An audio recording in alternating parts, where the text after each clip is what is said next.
be, and then where would synthetic sit?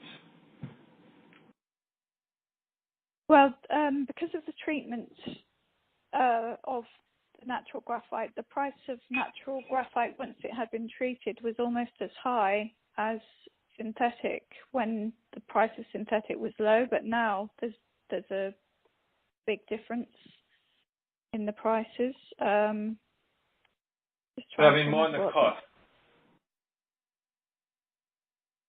Sorry? More on the cost side. So what would it cost to produce 1 ton of natural versus 1 ton of synthetic? 1 ton of treated natural versus 1 ton of synthetic be? Well, when you get to the stage where a natural spherical graphite has been produced and then coated, it can get up to a cost price of about $12,400 per ton at its most treated, in its most treated form. Uncoated spherical graphite goes for about $4,500 per ton maximum. Spherical. But obviously the flake, the flake graphite prices are much lower than that because they haven't been treated. So the actual production cost of producing a good flake is around about $1,000 per ton.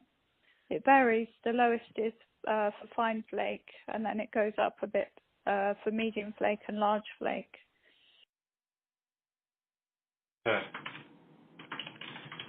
Okay, so the costs of, but so that's prices. That's what you'd sell it for, right?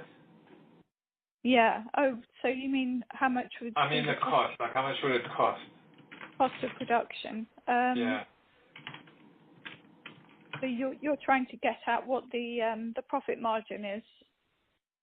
Well, I'm just trying to like get a picture of what the cost curve looks like in my mind, so I can understand if the natural flake graphite cost curve is quite flat, but then the synthetic graphite cost curve sits like much higher than that, then presumably, as long as you've got a reasonable amount of demand, kind of more than all of the natural graphite on its own, you care about the cost of synthetic graphite when you're trying to figure out where the marginal break-even is. Yeah, you know what I mean? Yeah, I see what you mean.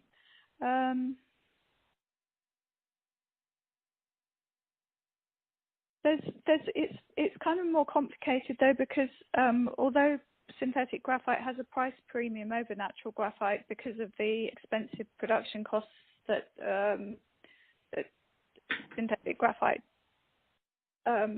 entails, it's also more desirable in many applications, including in the battery anodes made by some manufacturers, because of it's very high grade and it's got very low impurity levels and very, very good consistency. Consistency is particularly prized by some of the battery manufacturers.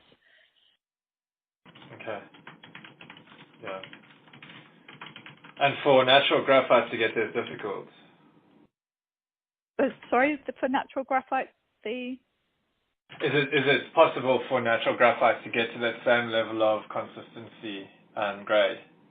Yes, but it has to be highly processed. So it has to go through so many changes and processes. It's a very highly processed grade by the time you get it into a battery anode. So highly processed grades of natural graphite do compete with synthetic graphite at the point where they've been refined to that stage. But the high cost of getting the natural graphite to that stage means that by that time their price is almost as high as that of synthetic. That's not as true at the moment, while synthetic graphite electrodes are going through a period when they are very highly priced because there's been a graphite electrode shortage. But we do expect the prices